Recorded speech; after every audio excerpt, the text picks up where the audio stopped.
Енді кезекте көптен күткен бас жүлде иегерін марапаттау үшін сіздердің құрмет қошеметтеріңізбен Алматы облысы әкімінің бірінші орынбасары Абдрахым Нұрлан Ерғалиұлын сахна төріне шақырамыз. Жүлделі бас жүлде иегерін анықтау үшін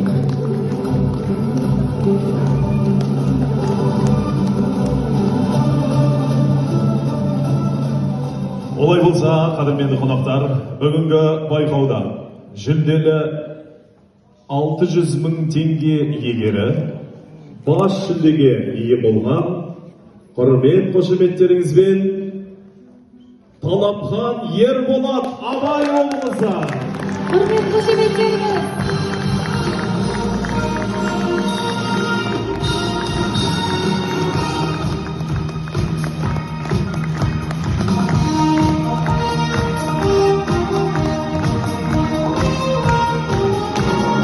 Қолжеген Назарұлының 200 жылдығына орай Тарқуатты республикалық күйшілер байқауының бас жүлде иегері Абай облысы Талапхан Ерболат.